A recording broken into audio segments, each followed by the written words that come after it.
On entend un mot qui revient dans votre propos. Razzia. Pourquoi vous insistez sur ce mot-là? J'insiste sur les razzias parce que lorsqu'on parle de traite, on a l'impression qu'il y a eu une sorte de concert de travail entre l'Afrique et l'Europe. Il n'en a jamais rien été. Parce que les razzias relèvent de ce qu'on appelle, les Portugais appelaient le filamento. C'est une technique purement occidentale où on attrape les gens pendant leur sommeil, où on les pourchasse. Et c'est de cette façon que l'Europe a toujours mené l'affaire des razzias négriers transatlantiques. Donc, il n'y a jamais eu de traite, parce que j'ai peur qu'il y ait des confusions. On attrapait les gens, on n'a jamais négocié qui que ce soit. Quand les Occidentaux sont venus, c'était pour arracher les Africains à leur terre et par la violence du filamento. Il est arrivé un moment où les Occidentaux ont vidé les prisons. C'est ce qu'ils ont d'ailleurs fait aussi quand ils ont commencé à occuper l'Amérique. Vous voyez que l'Afrique avait déjà ouvert la voie. Ce qu'on appelle les lanzados. La France a utilisé la même technique ici. Je vous dis, il n'y a pas de génération spontanée. Lorsque vous voyez les Occidentaux fonctionner aujourd'hui, vous pouvez vous reporter en arrière. Vous allez voir que les choses se sont passées de la même manière. Ce qui fonde les deux traites, c'est la religion. C'est-à-dire que vous savez bien que pour l'islam, il n'y a pas d'autre religion que l'islam. Donc tout ce qui n'est pas islamique est infidèle.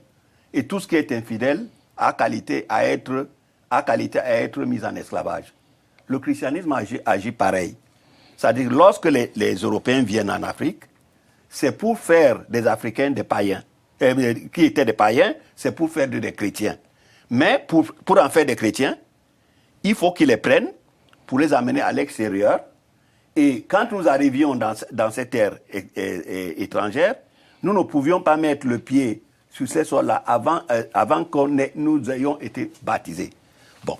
Donc, vous voyez bien que les deux vont de pair. Seulement, ce qui se passe ici, c'est que il y a le mouvement qui va s'opérer, c'est ce que j'étais en train de vous dire tout à l'heure.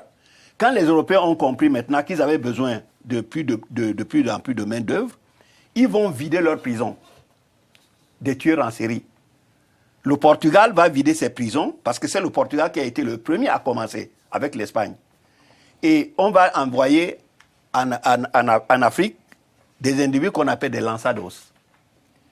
Les lanzados sont des tueurs en série. C'est-à-dire que c'est des gens, on dit, oh, vous les voyez une fois, pas la deuxième. Et on les appelle la semence de l'enfer. Donc c'est eux qu'on va envoyer comme fer de lance, qu'on va introduire à l'intérieur de l'Afrique. Alors on va leur dire d'aller faire une nation nouvelle. Leur travail est le suivant. Ils vont aller attraper des esclaves. C'est eux qui vont se faire nommer eux-mêmes les princes marchands. Donc c'est des débiles mentaux, c'est des malades, je vous dis c'est des tueurs en série, qu'on va lâcher. Et d'un autre côté, on va attraper à l'île de Sao Tomé. Il y a des juifs qui tuaient la canne à sucre dans cette région du monde, qui vont attraper des femmes noires qu'elles vont violer. Alors, elles vont avoir avec ces femmes noires des métis. Vous allez voir comment la mémoire génétique fonctionne. Ces métis, on va les appeler les métis rabatteurs. C'est-à-dire qu'on va les élever dans la haine des Noirs. Vous avez jusqu'à présent, si vous allez en Angola, le problème que posait Savimbi, par exemple, dans sa guerre contre le MPLA, c'est que le MPLA a dans ses rangs des métis. Parce que cette période a tellement traumatisé les Africains que, pour eux, tout métis est un danger potentiel. Donc, on les appelle les métis de Sao Tomé, les métis rabatteurs. Alors, c'est ces métis qui vont faire jonction avec les lanzados. Et c'est là, maintenant, que nous allons entrer dans une époque terrible, redoutable, où c'est-à-dire que toute l'Afrique va voler en éclats, parce que la massification maintenant des razzias négriers va commencer. C'est-à-dire que le phénomène est le suivant. Les Européens vont créer des empires négriers. Ces empires négriers vont être pris par ce que je vous ai dit là, les lanzados.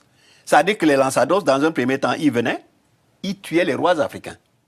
Quand les Portugais arrivent, quand les lanzados vont commencer à entrer au Congo, dans cette partie du monde, Nzinga Bemba, c'est-à-dire que celui qui sera Alfonso Ier, est un gouverneur de province. Exactement. Bien.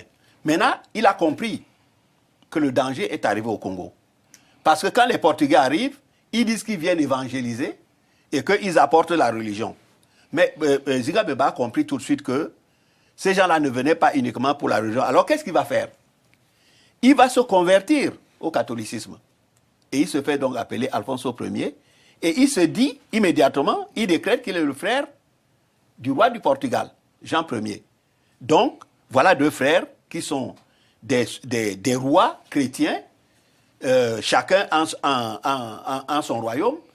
Mais ce qui va se passer, c'est que Nzinga Bemba constate que, malgré le fait qu'il soit un roi chrétien, les Portugais continuent de venir enlever des Congolais pour les amener. Alors il écrit à son frère, à son royal frère, il dit, mais je ne comprends pas que je sois ton frère, un roi chrétien, donc les Congolais sont sous ma responsabilité, donc ils ne sont plus païens puisqu'ils ont un roi chrétien, mais que tes hommes continuent à venir les enlever me pose problème. C'est-à-dire que c'est des Portugais qui enlèvent. D'ailleurs, Nzinga Bemba, pour contourner, contourner le roi du Portugal, il va prendre ses neveux et ses nièces, il va les envoyer au Portugal pour qu'ils fassent des études religieuses. Et qu'est-ce qui va arriver? On va tout simplement les arrêter en pleine mer, en plein océan. On va les vendre au Portugal. Et c'est là, et lui-même a échappé à 15 attentats. Et c'est là que Nzinga Bemba va écrire au roi du Portugal. Et ça va commencer à se gâter parce qu'il reproche au roi du Portugal de ne pas tenir sa parole et en insinuant d'ailleurs qu'il avait été dupé, il a été abusé, puisque le roi du Portugal, lorsqu'il venait, il envoyait ces gens chercher, prendre des Congolais, les attraper, c'était pour en faire des chrétiens. Or, lui étant roi chrétien, il ne comprend pas qu'on continue à venir les enlever. Et là, le roi du Portugal va lui signifier que s'il continuait à protester, il finirait lui-même certainement dans une cale de bateau. Établissons d'abord ceci. L'Africain d'aujourd'hui n'a rien à voir avec l'Africain d'avant les razzias négrières. C'est la première chose. C'est-à-dire que lorsqu'on voit aujourd'hui certains régisseurs qui collaborent avec l'Occident contre leur peuple, dites-vous bien que ces Africains n'ont rien à voir avec les Africains d'avant les razzias négrières de l'Atlantique. D'abord parce que une société a une culture. Il n'y a pas de culture universelle comme ça. Sinon, tout le monde serait pareil. Nous agirions de la même manière, fort heureusement d'ailleurs. Bien. Lorsque vous regardez comment les sociétés fonctionnent, elles ne peuvent fonctionner que par rapport à leur philosophie de base. Nous avons 3 grandes sociétés noires dans le monde. Du monde avant les razzias négrières. Il y a l'Afrique, il y a l'Égypte pharaonique, il y a l'Inde. Parce que ce qu'on ne sait pas, c'est que les habitants de l'Inde actuelle, ce ne sont pas les vrais habitants de l'Inde. Les vrais habitants de l'Inde, ils sont dans une petite île, ils sont à peu près 8500. Parce que les Ariens les ont poussés dans cette île-là. C'est eux qu'on appelle les Dravidiens. C'est les vrais habitants de l'Inde. Et c'est eux qui ont laissé comme héritage la non-violence en Inde. Pourquoi? Parce que Bouddha, dont le vrai nom s'appelle Sakyamuni, était un prêtre égyptien, nègre, qui est allé construire cette dynastie. C'est pour cela que dans beaucoup de statuettes de Bouddha, vous voyez souvent des ronds sur les cheveux. C'est des cheveux crépus. Bien. Vous avez l'Égypte pharaonique. On peut aller demander à Havas, maintenant, n'a jamais pratiqué l'esclavage, contrairement à ce que les films américains ont voulu démontrer depuis, parce qu'il faut savoir que on voyait des Juifs qui étaient en train de construire des pyramides, alors que quand les Juifs sont arrivés en Égypte, on ne construisait plus de pyramides. La société africaine, celle qui est là, ne pouvait pas connaître, il n'y a même pas de mot générique pour désigner un esclave. Et pourquoi ces sociétés fonctionnent de cette façon? D'abord parce que dans toutes ces sociétés, le roi était d'abord un prêtre.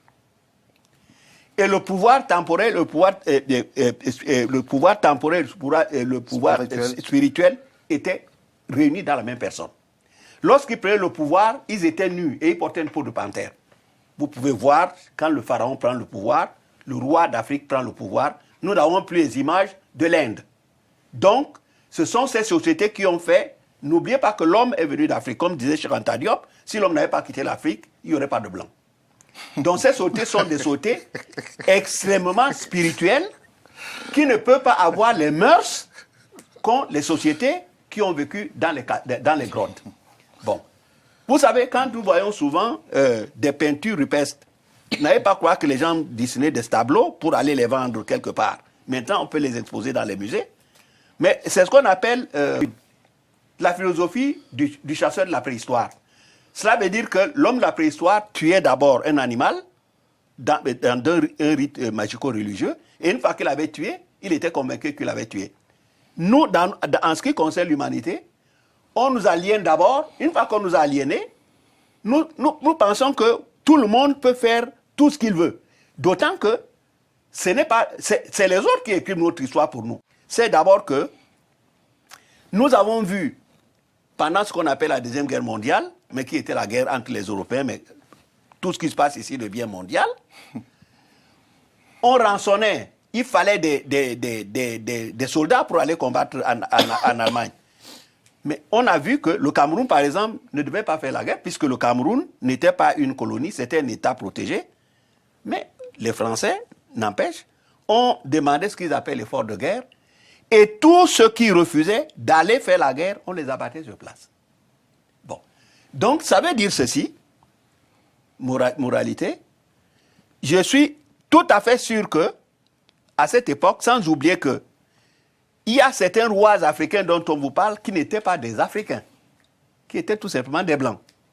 Parce que vous pouvez entendre aujourd'hui le roi Makoko. Si on vous ramenait le vrai roi Makoko, vous ne le reconnaîtriez pas. On a vu, je vous dis qu'il n'y a pas de génération spontanée. Les Occidentaux ont tous les mêmes techniques. Quand le roi des Belges voulait le caoutchouc, et que les troupes belges allaient dans les villages, les gens se sauvaient, ils se cachaient dans la forêt. Alors qu'est-ce qu'on a inventé comme technique? On leur a inventé un individu qui s'appelait Kabilanga. Alors, on leur dit, Kabilanga, viens vous visiter, alors que c'était un Belge qui venait avec son armée, et il s'appelait Oscar Michaud. C'est comme ça que les Noirs se faisaient avoir. Donc, moi, je maintiens que la plupart, ceux qui ont collaboré, même les pisteurs, ceux qui suivaient les Noirs dans la forêt pour les arrêter, comme les capots, il y a eu des capots juifs. Nous ne sachions pas qu'on nous ait dit que oui, ces capots juifs sont responsables de quoi que ce soit. Celui qui ne marchait pas, on l'abattait sur le champ. C'est la loi de la mafia. On vous fait une offre que vous ne pouvez pas refuser. Bon.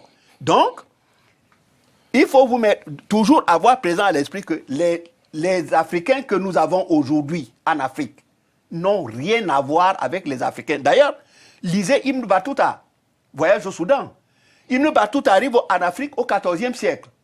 Il écrit, il avait voyagé dans le monde entier, c'était un arabe espagnol. Il dit qu'il n'avait jamais vu un continent où les gens avaient autant refusé l'injustice. Les rois africains, d'ailleurs, les Africains ont lancé le premier manifeste des droits de l'homme, le serment du Mandé, au XIVe siècle. Kouroufane Fouga. Oui, voilà. Au XIVe siècle, les Soundiata Keita et les Soumaoro Kanté. Donc, l'erreur que nous commettons souvent, et on veut nous la faire soumettre, c'est de faire croire que, oui, en fait, finalement, tout le monde est pareil, et tous les hommes sont pareils, mais c'est-à-dire que les Occidentaux ont ceci de particulier que ce qui est bien, c'est eux qui sont les seuls à le posséder. Ce qui est mauvais est réparti dans l'humanité et pire chez les autres. Alors, il y a un phénomène en physique qu'on appelle le phénomène dynamique. Ça veut dire que on oublie souvent, dans un premier temps, au traité de Tordesillas, l'Afrique, le monde avait été distribué, donné par le pape au Portugal et à l'Espagne. Donc, quand la traite commence, quand les razzias commencent, il n'y a que ces deux seuls pays qui ont le droit d'entrer en Afrique. Aucun autre n'a le droit de le faire, puisque c'est le pape qui détermine, c'est lui qui détient le monde. Et par la suite, les Européens ont vu l'intérêt qu'il y avait d'aller avoir du pétrole, c'est-à-dire des nègres, pour aller les faire travailler à leur compte. Donc tout le monde, toute l'Europe a été en Afrique. Toute l'Europe sous la Russie. C'est-à-dire que c'était la ruée vers l'or à l'époque. D'ailleurs, dans le livre qui va sortir, je produis une carte. L'Afrique, le premier fort portugais, c'était Alguin en 1455. Mais quand donc les razzias ont pris leur élan, où vous avez des balais de bateaux qui allaient, qui revenaient, vous aviez toute l'Afrique était crénelée de fort. Ça tirait nuit et jour. De telle manière que les Africains, c'est pour cela que jusqu'à aujourd'hui, ça s'appelle la mémoire génétique. Les Africains, dès qu'il y a un conflit quelque part sur un territoire, vous pouvez l'observer chaque fois, chacun prend son baluchon et s'en va. C'est d'ailleurs pour cela que c'est ça qui a incrusté l'instabilité chronique aujourd'hui en Afrique. C'est-à-dire que les Africains ne se sentent pas en sécurité en Afrique et ils croient toujours qu'il y a un danger qui les guette. Les ethnies que nous voyons aujourd'hui en Afrique. Les ethnies, voilà donc les conséquences aussi des razzias négrières. Les ethnies que nous voyons aujourd'hui en Afrique, tous les linguistes vous diront que lorsque un groupe quitte la cellule mère et qui s'éloigne pendant un moment, la langue change, commence à changer petit à petit.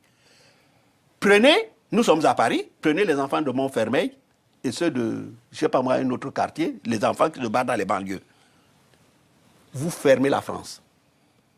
Vous les dressez les uns contre les autres. Vous allez voir que cette mémoire qu'on appelle la mémoire génétique qui peut durer pendant des millions d'années, les gens s'en souviennent. C'est des quartiers. Comment les gens peuvent penser que l'Afrique, il n'y avait que des empires en Afrique? Comment dans des empires il peut y avoir des ethnies? C'est pas possible. Donc il y a quelque chose qui ne va pas. Alors, la massification dont vous parlez, c'est que maintenant, les Occidentaux ont compris, les Européens ont besoin, chacun maintenant, d'aller se faire des colonies à l'extérieur. Ils construisent donc des tanks. Ce n'est plus des petits bateaux qui prennent 200 personnes, 300 personnes. 900 jusqu'à 1000. Il est arrivé même un moment, avec l'histoire du Zong, où on leur a interdit, c'est-à-dire que c'est même une interdiction qui a été très dangereuse parce qu'il y avait des espaces où il fallait mettre tel nombre d'hommes, tel nombre de femmes, tel nombre d'enfants. Alors qu'est-ce qu'ils vont faire? Un gars comme Gouguano au Tébak, qu'on a arrêté à Fanti, il dit lui-même qu'un jour ils sont allés se laver, il était 20 enfants, garçons et filles. À un moment, ils sortent de l'eau, ils voient des blancs avec des sabres et des pistolets qui les amènent dans les bateaux. Alors, ils vont commencer à enlever des enfants. Parce que les enfants tiennent moins de place. Ce qui fait qu'au lieu d'amener 900 esclaves, on amène 1300. Premièrement, les prisonniers de guerre, je ne crois pas, parce qu'il faut que nous sachions ce que ces prisonniers de guerre faisaient. Parce que si nous en tenons à des prisonniers de guerre qui devenaient des esclaves en Afrique, je crois que les Européens auraient trouvé, selon leur propre proclamation, ils auraient trouvé que des esclaves partout. Parce que, pourquoi ils venaient en Afrique? Ils disaient que parce que les Africains étaient cannibales, parce que les Africains étaient païens, parce que les Africains n'arrêtaient pas de se faire la guerre, parce que les Africains avaient des rois despotes. Tout peuple qui fait la guerre doit perfectionner son armement. Si les Africains s'étaient fait la guerre, les Européens ne les auraient jamais trouvés avec un armement aussi rudimentaire. Ce n'est pas possible. 2, parce qu'il faut qu'on parle de ça. Vous avez montré tout à l'heure une image des villes, des cités. Effectivement. Je vous invite à lire le livre de Pigafetta, Le Congo et ses alentours. Quand les Portugais arrivent au Congo au XVe siècle, les Africains produisent de la soie. Maintenant, pourquoi est-ce que les Africains croient qu'on les a vendus? C'est-à-dire que la vie dans les plantations n'était pas calme. Il y avait des révoltes tout le temps. Notre peuple en mer, en terre, donc ils sabotaient les plantations. Jusqu'au jour où on demandait aux enfants. Et les enfants disaient au maître blanc, vous êtes allés attraper nos parents en Afrique, vous les avez amenés ici. Alors pour arrêter cette hémorragie, qu'est-ce que les Blancs vont trouver comme phénomène? Un, ils prennent le père qui a dit à ses enfants. Ils élevaient des oiseaux de proie. On appelle tous les esclaves. On met l'homme dans la cage, on met les oiseaux de proie, qui le mangent devant tout le monde.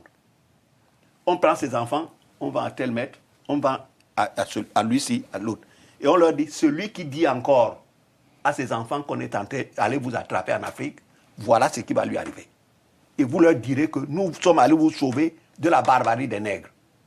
Voilà comment, petit à petit, c'est ça qu'on appelle le phénomène dynamique. 1 siècle, 2 siècles, ça devient la vérité. Et les Noirs ont fini par croire que les Africains ont fini par croire que ce sont leurs propres frères qui les ont vendus.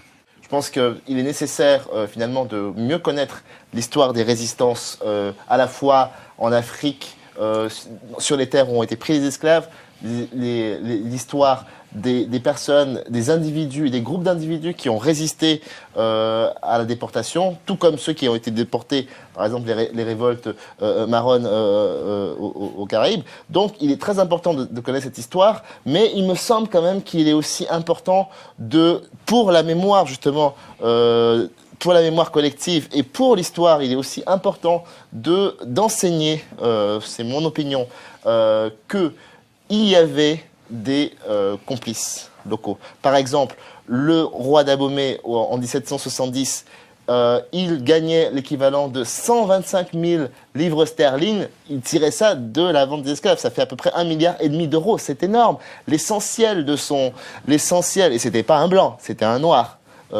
L'essentiel de ses revenus venait de la vente d'esclaves. Donc, à mon avis, ne pas pointer cela aussi, c'est peut-être commettre une erreur aussi, et une erreur qui n'est pas bien parce qu'elle déresponsabilise. Elle enlève la capacité, finalement. Oui. Elle dit ce sont des gens. Bon, vous disiez tout à l'heure, c'est un individu, mais non, il représentait un État. Le temps ne travaille pas pour nous, donc je ne veux pas vous laisser continuer comme ça. Vous savez, c'est une astuce. Vous me dites en 1700 combien? 1700. Les sons 1700. Ouais. Les razzias négrières ont commencé en Afrique en 1441. Oui. Bien. 3 siècles après. Voilà. C'est ça qu'on appelle le phénomène dynamique. Ça veut dire quoi? C'est ce que vous êtes en train de me dire là.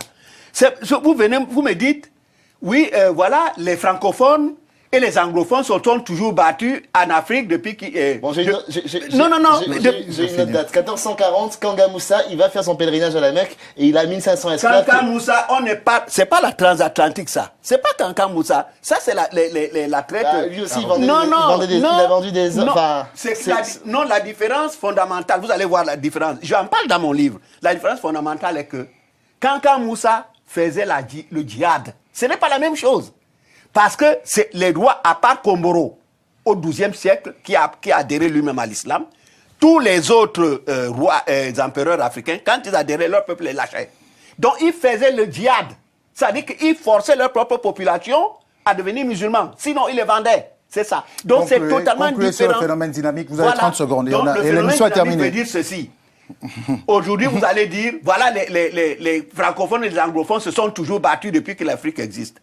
Mais depuis que l'Afrique existe, les Africains n'étaient pas des anglophones.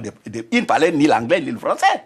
Donc vous êtes en train de prendre une période où ces gars-là ont fabriqué, c'est-à-dire que vous naissez dans un pays où il n'y a que le seul commerce qui existe en Afrique. C'est pour ça que je dis que c'est l'or noir. Il n'y avait que la traite négrière. Les gens ne savaient rien d'autre. Voilà. Donc ça veut dire qu'on les a conditionnés pour ne faire que ça. C'est-à-dire que quand on siffle la fin du jeu, les gens se demandent, mais comment nous allons vivre? Ils ne cultivent même plus la terre. Les manuels d'histoire, dans la plupart des cas, lorsqu'ils traitent de la traite des Noirs, ils se focalisent au XVIIIe siècle. Au XVIIIe et aussi un peu au XIXe siècle. Et le 15e, 16e et même le 17e siècle, c'est à peine s'il les survole. Il m'a fallu beaucoup de temps pour comprendre qu'en fait, c'est que le 18e et le 19e siècle, donne beaucoup d'éléments vrais aux historiens pour montrer qu'en fait la traite des Noirs a été une question africano-africaine, que ce sont des Africains qui ont vendu d'autres Africains. Parce qu'en effet, au XVIIIe siècle, on va trouver des rois télé africains qui vraiment réduisent l'activité de leur territoire à la chasse d'autres Africains, parce qu'au XVIIIe siècle et au début du XIXe siècle, toutes ces nouvelles élites émergentes qui ont émergé après la destruction des royaumes, après la destruction des empires, après que les autorités africaines légitimes à la fin du XVe et au XVIe siècle aient été exterminées, évincées ou écrasées quand ils sont opposés résistance.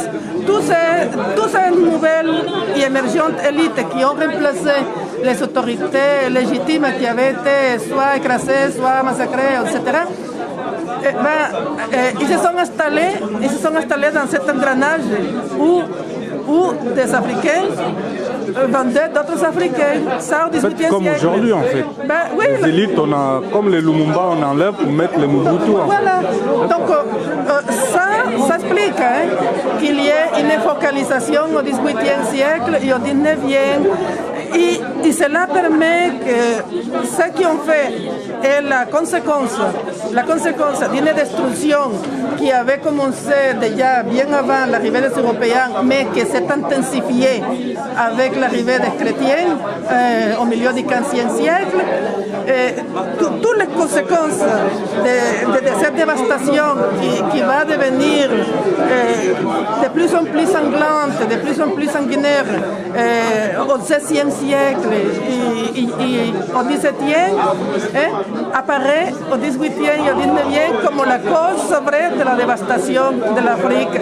Si bien que le lecteur ne peut pas se rendre compte que ce qui apparaît là au XVIIIe siècle est le résultat du cumul des traites négrières, aussi bien transatlantiques que transsahariennes ou arabo-musulmanes et chrétiennes.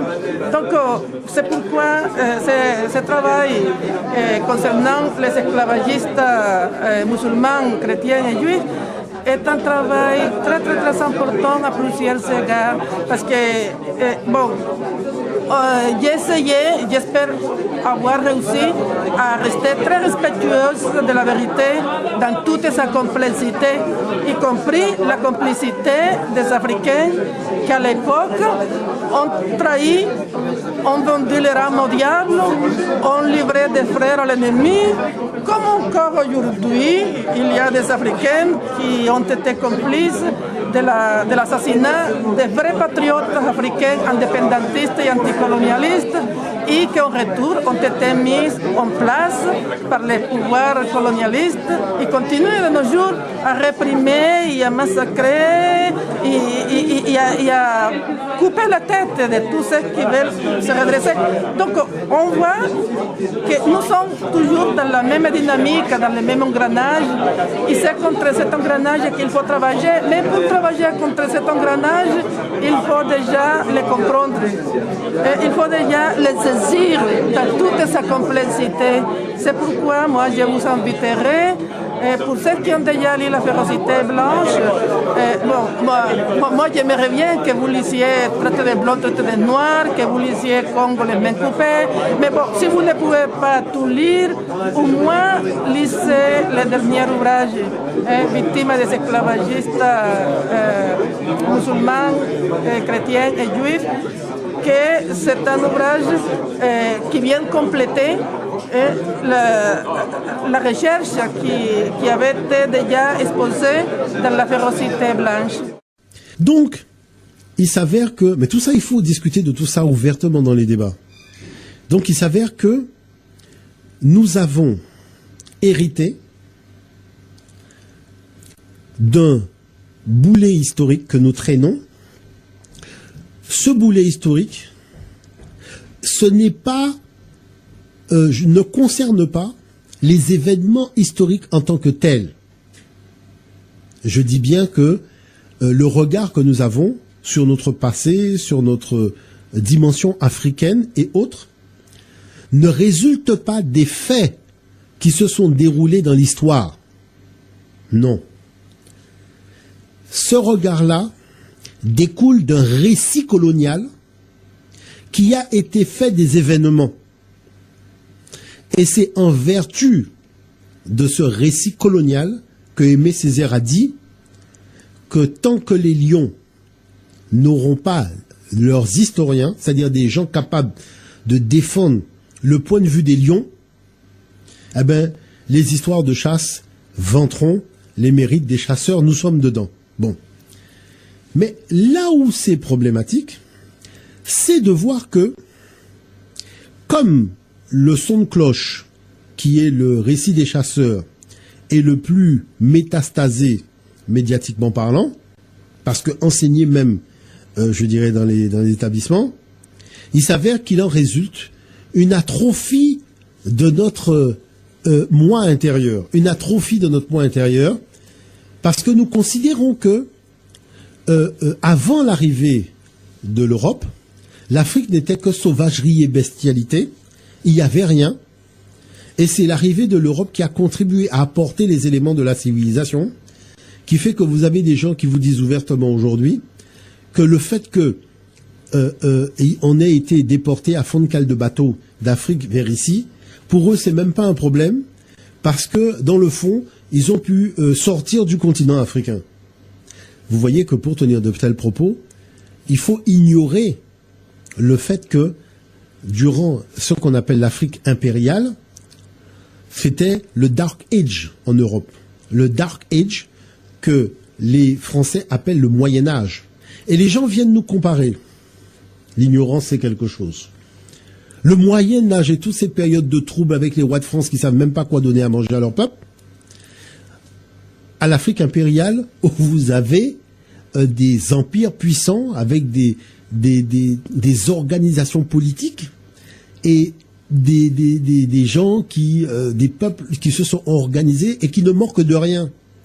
Parce que, comme je l'aurais dit à HEC, je pense que celui qui est parti sur un bateau pour chercher une solution à son problème, en allant prendre chez les gens ce qu'il n'a pas chez lui, c'est lui qui avait un problème au départ. Parce que l'Afrique n'a jamais quitté, aucun royaume africain a dit nous allons quitter l'Afrique pour aller nous installer ailleurs, parce que ce que Dieu nous a donné en Afrique, eh ben, ne nous permet pas de vivre, on part, on quitte le continent, on va ailleurs. Quel royaume africain qui s'est extradé? Aucun royaume africain, aucun colonialisme africain ne s'est installé pour dire que, et même quand on parle de l'Égypte antique, moi je rigole, quand on vient nous dire que les pharaons entretenaient des mines, donc avaient des mines de turquoise dans le Sinaï, Pharaon avait des mines de turquoise au Proche-Orient. Mais attendez quand même, il y a une chose que tout le monde oublie. Quand on a fait les fouilles, les plus anciennes attestations de la présence humaine sont celles de Kimoun, sont celles de Pharaon. Vous voulez que je vous lise l'article qui parle des fouilles réalisées dans la bande de Gaza? Vous voulez que je vous parle de fouilles réalisées en Israël pour montrer quelles sont les plus anciennes constructions? Ce pays a toujours appartenu à Pharaon. Les gens sont arrivés après. Des fois, les gens ont du mal à imaginer que quand nous parlons des pharaons, nous parlons au bas mot du 5e millénaire. Du 5e millénaire. Où les gens ont commencé à prendre position. Ça, ce sont les fouilles de Derling, qui était dans une équipe allemande, qui a dit que, et qui utilise un terme qui dépasse l'entendement. Le colonialisme pharaonique. Mais comment tu fais du colonialisme lorsque tu arrives en premier? Tu arrives au premier, tu fais l'exploration pour voir quelles sont les fouilles, qu'est-ce qu'il y a qui t'intéresse, et tu crées une administration pour pouvoir faire en sorte que ce qui t'appartient, que tu puisses en jouir. Après, il y a eu les turpitudes de l'histoire, et on vient nous dire que Pharaon faisait du colonialisme dans le Sinaï. Mais il y avait qui avant Pharaon dans le Sinaï? Il y avait quelqu'un? Bon, écoutez, non, parce que c'est là où, vous voyez, quand les gens commencent à raconter des bêtises comme ça, c'est là où je me dis, mais vraiment, il y a des gens qui ont un profond manque de respect. Ils savent très bien qu'il y a eu des fouilles qui ont été faites. Ils savent très bien que les premières traces d'habitation sont celles de l'Afrique pharaonique, mais ils viennent vous dire que Pharaon faisait du colonialisme là où il y avait personne. C'est-à-dire, on invente une définition colonialiste qui n'est pas celle du dictionnaire. Donc il faut quand même arrêter. Bon. Il faut savoir que, en vertu de ce que Boumba Bong a dit, tous les peuples n'ont pas la même culture. Parce que ils n'ont pas le même environnement, ils n'ont pas la même histoire, et ils n'ont pas non plus les mêmes pratiques. Parce que vous savez que l'environnement va influer sur la façon dont tout simplement vous allez organiser votre vie collective autour de la chasse, la pêche, l'agriculture. Bon. Maintenant, lorsqu'il s'agit de dire que tous les peuples ont fait l'esclavage, moi je m'élève contre ça. Et j'explique pourquoi. On ne peut pas prendre la définition d'Aristote qui correspond à un environnement particulier et une vision dans un paradigme, c'est-à-dire un cadre intellectuel précis, où on considère pas l'homme comme une parcelle de la divinité, véritablement, et appliquer cette définition aux autres cultures du Sud en disant que tout le monde a fait, tout le monde a pratiqué. Moi, je préfère m'en tenir aux faits et voir véritablement dans l'analyse même qui a été faite des personnes qui ont été sur le terrain à l'époque et qui ont vu un certain nombre de pratiques, est-ce que le récit historique qu'ils donnent est conforme à la réalité? Parce que voilà que dans cette affaire-là, il y a une chose mais qui dépasse l'entendement, voyez-vous, c'est le fait de dire que en Afrique, oui, à l'instar de partout en Europe, il y avait aussi une pratique esclavagiste. Nous allons prendre le temps d'analyser ce point. Si nous prenons le cas des empires et des sociétés détribalisées, donc nous voyons que nous avons ce qu'on appelle les classes sociales. Alors si je prends par exemple ici le cas des sociétés soudanaises de Sénégambie, vous avez donc les guerres, donc première classe sociale, c'est-à-dire la noblesse, et les hommes qui n'ont pas de profession manuelle autre que véritablement l'agriculture, mais qui est considérée comme sacrée. Ensuite, on a les nénios. Les nénios, c'est-à-dire les artisans, les cordonniers, les forgerons, les orfèvres, ce sont des professions héréditaires. Et après, on a les djams. Donc les djams, c'est-à-dire les hommes privés plus ou moins de liberté. Donc on va s'intéresser à ces djams-là, puisque là, en l'occurrence, on voit qu'on arrive déjà dans la dimension qui nous intéresse. Sur cette notion de djam, il y a 3 types de djams. Il y a les djambours, qui sont les serviteurs du roi et qui composent l'infanterie. Alors, qui sont ces djambours? Ce sont des prisonniers de guerre. Vous savez que à certains moments, il y a des rivalités entre empires. Ces rivalités, on essaye naturellement de régler diplomatiquement, mais il est arrivé des fois où, la diplomatie ayant échoué, il y a eu l'affrontement. Maintenant, quand il y a eu l'affrontement, quel était le sort réservé aux prisonniers qui étaient tout simplement les guerriers de l'armée d'en face? Eh bien, ces prisonniers de guerre deviennent les possessions du vainqueur. Et donc, ils s'organisent à leur niveau, ils sont commandés par l'un des leurs, et ils s'occupent toujours de l'espace géographique ou du village ou du royaume dont ils avaient la responsabilité avant de perdre le conflit. Et c'est ainsi qu'ils pouvaient régner même sur des villages qui n'étaient pas toujours le leur, des villages d'hommes libres, c'est-à-dire ils gardent leurs conditions de guerriers, tout simplement, mais ils se mettent au service de la couronne qui a vaincu. Donc vous voyez que l'aspect, oui, le captif de guerre devient tout de suite serviteur et compagnie, vous voyez que c'est pas ce qui est dit. Bon. Ensuite, il y a les Diamnegdei, qui sont les serviteurs de la maison, donc d'une façon générale de la maîtresse de maison. Et ceux-là sont considérés comme des membres de la famille, ils sont consultés, hein, ils sont fidèles et respectés, et c'est eux qui s'occupent en fait de l'éducation des enfants, du repas, enfin ils sont dans la famille, ils servent la famille quoi en fait. En réalité, voilà un peu le principe.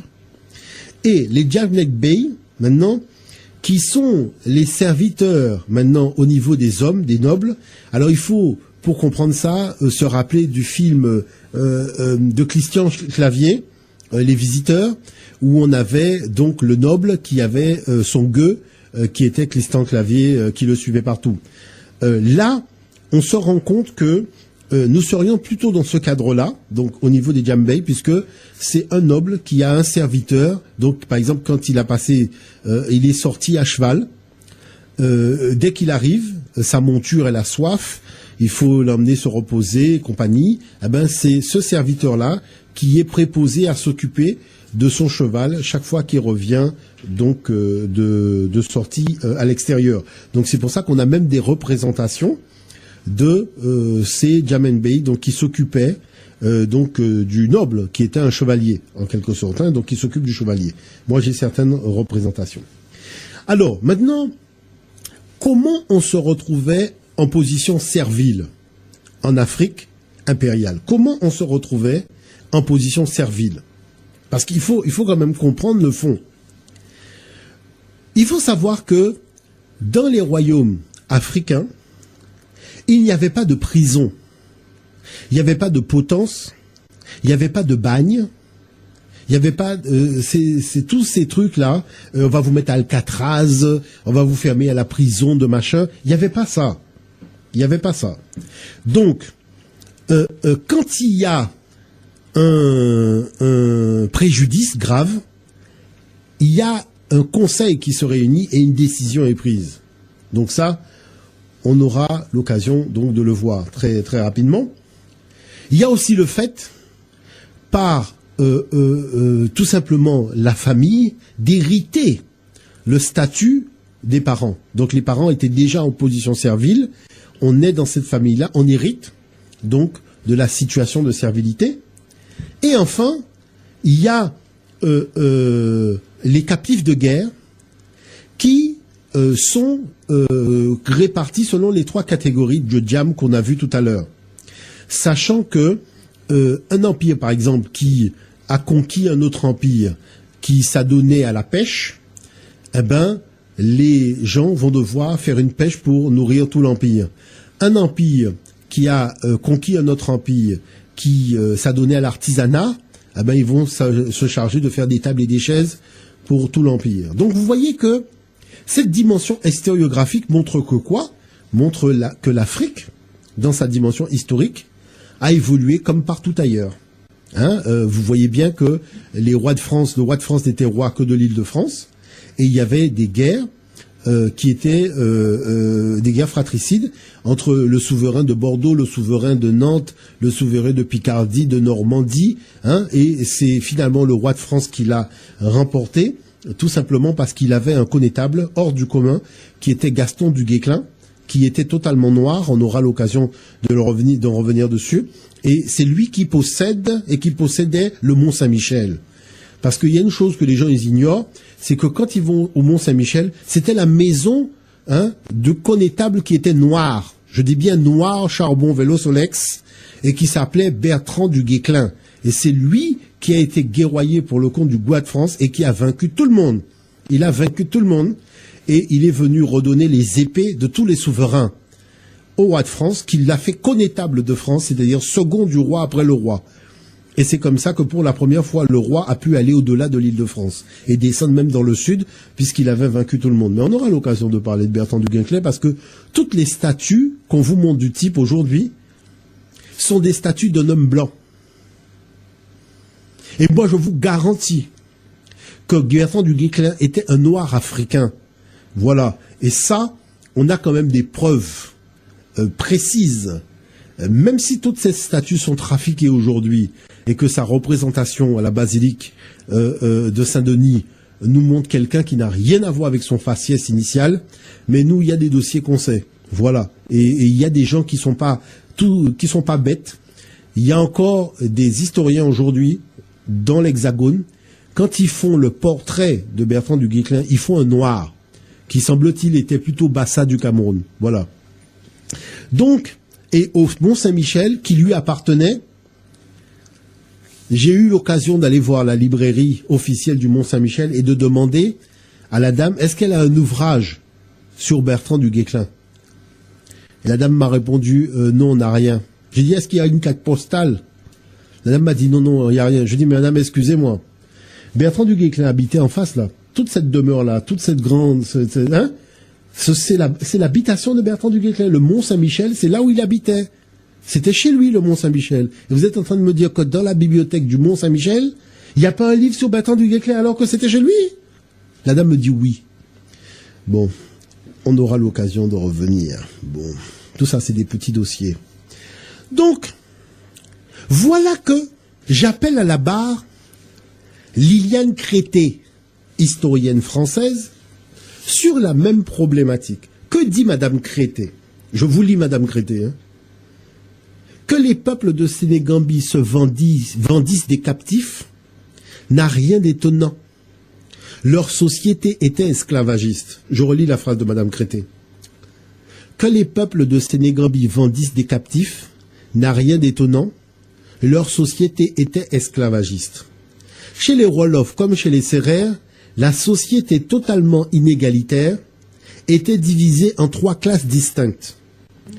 Au sommet se trouvaient les guerres ou hommes libres, venaient ensuite les néniaux également libres, classe formée d'artisans et de griots, et enfin il y avait les djams ou non libres, répartis en 2 groupes, les esclaves nés de la maison du maître, appelés esclaves de case, et les esclaves nouvellement achetés. Bon, donc, vous voyez, moi, excusez-moi, moi, quand quelqu'un fait une intervention comme ça, la première chose que je lui pose comme question, c'est est-ce qu'il peut me citer un endroit où il existe une société inégalitaire, une société égalitaire, pour venir me dire que en Afrique, il n'y a eu que des sociétés inégalitaires. Parce que toutes les sociétés ont des classes. Il y a des nobles, il y a des paysans, il y a des lettrés, il y a des religieux. Toutes les sociétés sont organisées comme ça. La dame, quand elle arrive en Afrique, alors qu'elle trouve exactement la même organisation que les sociétés occidentales, du Moyen-Âge et autres, elle vient te dire que le truc est inégalitaire. Bref. Mais c'est pas tout. Jusque-là, moi, je rigole. Je dis oui, parle. Parce que le problème de fond, c'est qu'il y a un moment, après avoir bien parlé, je connais la documentation et moi, ce qui m'intéresse, c'est est-ce que tu vas te tenir à la documentation scientifique que nous avons tous ou est-ce que tu vas commencer à délirer? Voilà que Madame Crété dit, en conclusion, bien que l'esclavage fut surtout le châtiment du vol et autres crimes, les captifs comptaient parmi eux bon nombre de prisonniers de guerre. Donc ça veut dire que quoi? Ça veut dire que ça rejoint tout simplement ce que je disais et que les annales des explorateurs disent. C'est quoi? Il n'y avait pas de prison, il n'y a pas de bagne, il n'y a pas l'Alcatraz, il n'y a pas la guillotine, il n'y a pas la potence. On ne pend pas les gens. Hein? On note pas la vie des gens quand ils sont condamnés pour des raisons de délit plus ou moins graves. Donc, quand il y avait un délit et l'auteur du délit est jugé par le conseil et les victimes viennent parler, le conseil va délibérer et va condamner l'auteur du délit à une peine de servitude. Une peine de servitude. C'est pour ça qu'elle dit, bien que l'esclavage fut le châtiment du vol et autres crimes, elle le dit elle-même. C'est-à-dire que la personne va devoir réparer le préjudice subi. C'est-à-dire que, imaginez que un individu, dans une rixe, dans quelque chose, a tué un père de famille. Ce père de famille s'occupait du champ, s'occupait d'animaux, s'occupait de ci, s'occupait de ça. eh ben, la personne qui est condamnée va devoir s'occuper de la totalité de ce dont s'occupait le père de la famille. Et cela jusqu'à ce que le dernier enfant de la victime ait atteint l'âge de la majorité et se soit marié. Qui fait que si, entre-temps, la personne qui doit subir la peine a des enfants, donc vous voyez qu'il rentre chez lui, il vit sa vie quand même, eh ben, les enfants sont victimes de la même peine. C'est-à-dire que l'enfant est tenu d'utiliser une grande partie de son temps pour s'occuper des animaux, amener les bœufs à boire et compagnie. Mais c'est ça, Bita Babla. Parce que là, vraiment, il y a des choses que je ne comprends pas dans la façon dont on a une mauvaise foi caractérisée. La mauvaise foi, elle est évidente. Et on raconte aux gens des mensonges et des fausses vérités pour leur enlever le sentiment d'existentialité. C'est-à-dire la capacité de dire je suis ce que je suis. C'est-à-dire, voilà, je viens du continent africain. Et je suis fier de le dire. On leur enlève la capacité de dire ça en leur racontant des sornettes. Il n'y avait pas de prison. Il n'y avait pas de bagne. Il n'y avait pas de guillotine. Il n'y avait pas de potence. Quand quelqu'un avait commis un crime, le conseil s'est réuni. La justice a été rendue. La personne est condamnée à subir une peine de servitude. Ce qu'on reconnaît, Madame Crété. La question c'est, pourquoi elle commence sa phrase en disant que les peuples de Sénégambie vendissent des captifs n'a rien d'étonnant, leur société était esclavagiste, pour terminer en disant, bien que l'esclavage fut le châtiment du vol et autres crimes. Vous voyez pas qu'il y a une évidente mauvaise foi dans la restitution des éléments de l'histoire? C'est ça dont nous parlons lorsque nous disons qu'il faut que les lions aient leurs historiens pour faire en sorte que les histoires de chasse arrêtent de vanter les mérites des chasseurs. Bon. Et elle conclut en disant que les autres types de captifs étaient des prisonniers de guerre. Mais le gars est prisonnier de guerre et il garde le même statut qu'il avait avant de faire la guerre. Mais on ne peut pas utiliser le mot prisonnier de guerre. Puisqu'il était chef de régiment et son royaume a perdu la guerre, il demeure chef du même régiment qui présidait déjà, qui dirigeait déjà avant de faire la guerre. La seule chose qui change, c'est les intérêts pour lesquels il se battait. Dorénavant, il ne reçoit plus ses instructions du roi qu'il défendait et qui a perdu, il reçoit ses instructions du roi qui a gagné. Mais il garde sa condition. Il est captif de quoi? Mais attendez. C'est-à-dire, on prend l'histoire occidentale comme modèle, et même si on ne retrouve pas dans les faits le développement historiographique de ce qui se passe en Europe, on utilise le même vocabulaire pour faire diversion. Voilà, je dis les choses très clairement. Bon. Mais, là où je rigole, parce que moi je suis quand même obligé après, quand un historien fait ça, moi je prends vraiment une petite tisane, un truc tranquille, et moi je commence déjà à rire. Parce que je sais que tu vas devoir à un moment te contredire. Et moi j'attends patiemment que tu te contredises. Parce que tu ne peux pas mentir de midi à 14h, c'est pas possible. Parce que le problème c'est que toute thèse s'appuie sur des matériaux historiographiques. Et si tu te mets à raconter des bêtises sans avoir de matériaux historiographiques, à un moment il va falloir quand même que tu sortes les matériaux. Et tout le monde va voir que le matériau ne dit pas ce que tu dis. Et c'est ça qui est arrivé à Madame Crété. Parce que, qu'est-ce qui se passe? Madame, bon, bref, elle dit que, disons-le, voilà, hein, maintenant, elle poursuit, disons-le, leur sort ne saurait être comparé à celui des esclaves transportés aux Amériques. Mais c'est pas ce qu'elle disait, hein, qu'elle laissait prétendre tout à l'heure. Mais là, maintenant, elle, le problème, c'est qu'elle est obligée de sortir les matériaux historiques. Donc, elle est obligée de nuancer ses propos. Elle-même. Bon. Et c'est comme ça qu'après, à la télévision, on vous dit que Madame Crété a dit que, je dis, mais est-ce que vous avez cité jusqu'au bout le passage? Parce qu'elle a commencé comme ça, mais c'est pas comme ça qu'elle a terminé. Parce que voilà la fin maintenant, elle dit, même si un non libre ne pouvait sortir de la servitude, pas plus que sa descendance, il n'était généralement ni maltraité, ni mal aimé. Les esclaves de case faisaient partie de la famille. Leurs relations avec leur maître, rapporte un missionnaire, apparaissaient très étroites. Ils mangent presque toujours dans la même calebasse et s'asseyent sur la même couche. Mais attendez, dans les visiteurs, vous avez vu Clavier s'asseoir à table avec le noble? Clavier était au sol et le noble balançait de la viande comme si c'était un chien. Mais là, ce que dit la Madame Crété, c'est pas cette relation-là qui est décrite dans le film Les Visiteurs dont elle parle. Là, vous avez deux individus qui se respectent. Bon, pièce à conviction numéro 25. Maintenant, si je prends Michel Hazard, donc, autre historien, Michel Hazard dit, en parlant du royaume Mossi, donc royaume Mossi qui se trouve donc dans l'espace du Burkina Faso, le captif dispose de sa personne. Il peut se marier et cultiver une terre. Ce n'est pas un objet aliénable. La relation qui s'établit entre le captif et celui qui a autorité sur lui n'est pas sans invoquer celle qui associe une personne ordinaire à son chef de famille. Autre analyse faite par une autre historienne, Béatrice Nzé. Béatrice Nzé prend le cas des Quizicos dans le royaume Nondo. Ceci nous ramène en 1626. Et elle dit que lors de l'élection du roi, il y avait un vote. Donc vote de la totalité du royaume pour choisir finalement le prétendant final. Et elle dit que ces Quizicos qui représentaient soi-disant ceux qui étaient dans la servitude, elle dit que l'importance qu'avaient les Quizicos dans la vie politique du Nondo se laisse apprécier par le fait que leurs supérieurs réunis avec les électeurs proprement dits et les chefs nommèrent le nouveau roi du Nondo en 1626.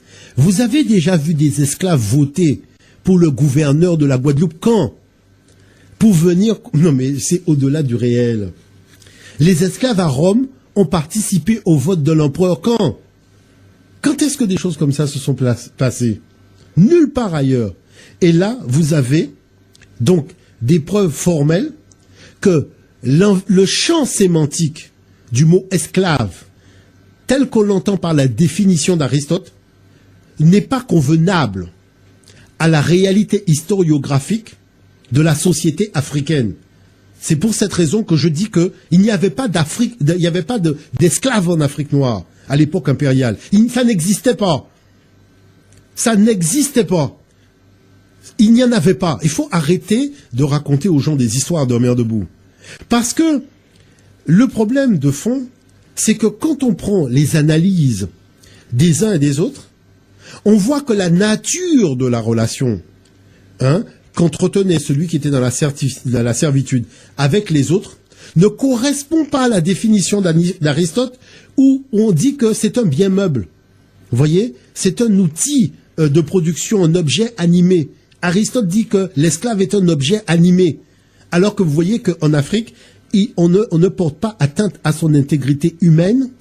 Il se marie, il a sa propre gestion, c'est-à-dire son propre patrimoine, qui lui est inaliénable. Et non mais je vous dis, c'est pas un être maudit comme on sous-tend par la malédiction de Cham, non plus. Et c'est pas un instrument de production, comme dit Ernest Renan. Pourquoi c'est pas un instrument de production? Il y a un seul historien français que j'ai vu aborder les problématiques avec un minimum de sérieux. On fait croire que, sur le modèle occidental, où les Européens sont venus voler des gens en Afrique pour leur faire couper de la canne sans les payer, qu'il se passait la même chose en Afrique. Le problème de fond est lié à la culture africaine. C'est-à-dire, est-ce que la culture africaine autorisait qu'un individu qui n'a aucun lien avec la terre en question puisse venir toucher les fruits de cette terre et se mettre à cultiver? Vous savez que pour qu'une telle chose soit possible, il faut qu'il y ait une relation dématérialisée avec la nature. C'est-à-dire, il aurait fallu que l'Africain ne soit pas quelqu'un qui intègre la création comme étant des... Parce que tu ne peux pas venir dire qu'il est animiste en disant que tel pied-bois pour lui c'est une divinité, telle terre, tel cours d'eau, tel machin, tout ça ce sont des divinités pour lui, et venir nous raconter dans la même phrase qu'il peut prendre quelqu'un, un groupe de personnes, et les mettre en esclavage dans le cours d'eau ou en esclavage sur la terre.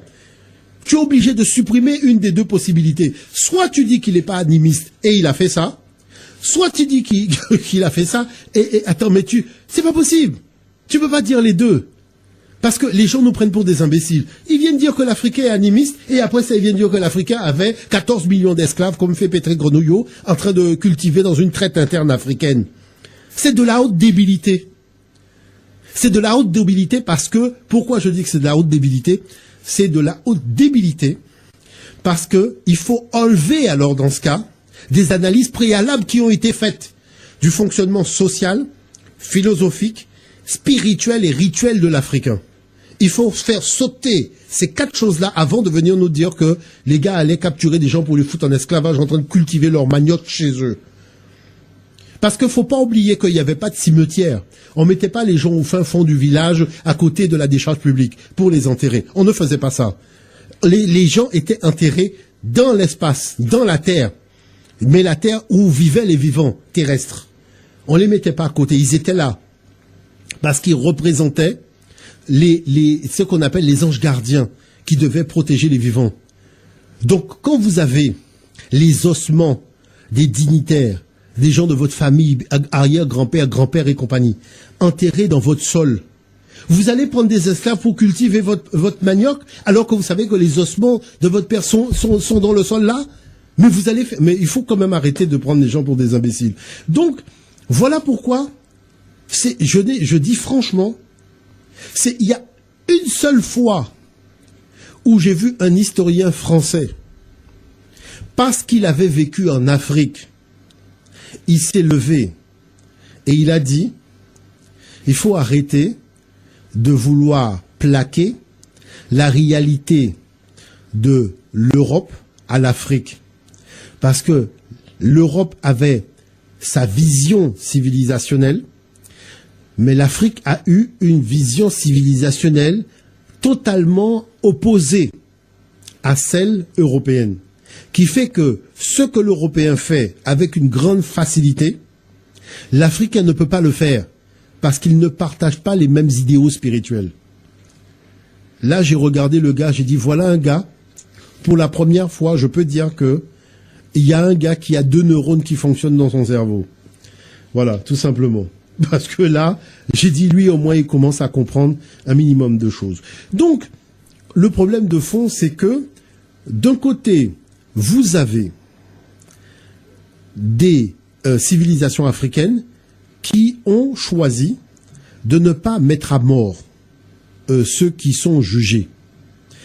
Mais il y avait quand même des délits. Hein. Il y avait des vols, il y avait vol de bétail, il y avait un certain nombre de choses. Donc, en fonction de l'importance du délit, on peut vous mettre... Donc, vous êtes condamné en servitude pour 1 an, pour 3 mois, pour 25 ans, pour 50 ans, et ad vitam. C'est-à-dire, vous pouvez être condamné aussi pour ad vitam. C'est en fonction de la gravité du délit. Tous les historiens, les Serge Dager, tout ça, tout le monde avoue que voilà pourquoi et comment on se retrouvait en esclavage en Afrique. Tout simplement, c'était le fruit d'une condamnation. Et la personne qui est condamnée à 50 ans, va avoir un enfant qui va naître.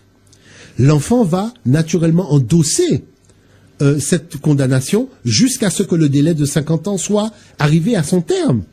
Et après, il va pouvoir reprendre son cours normal. Et vous avez des gens qui sont de l'empire adverse et qui vont intégrer l'empire. Donc vainqueurs, et se mettre au service, mettre leur production, leur réalité existentielle au service de l'empire vainqueur. Alors, comment nous avons encore une preuve que l'historien européen raconte n'importe quoi? Ça voudrait dire qu'il aurait existé un colonialisme africain de la période impériale, donc un colonialisme africain de conquête, avec imposition d'une culture, et le même gars qui te dit ça vient te dire qu'au Cameroun, il y a 250 dialectes et 460 façons de voir Dieu. Le problème, c'est le suivant. S'il a existé un colonialisme africain des empires dominants. Comment ça se fait que il y a autant d'ethnies, autant de cultures, autant de façons de voir Dieu, comment on peut faire du colonialisme et ne pas obtenir le résultat normal du colonialisme? Parce que moi qui ai subi le colonialisme et qui suis né dedans et qui n'est pas encore terminé avec ce colonialisme-là dans mon pays qui s'appelle la Guadeloupe, je sais quand même de quoi je parle. Donc, il faut pas quand même venir me raconter des histoires à dormir debout.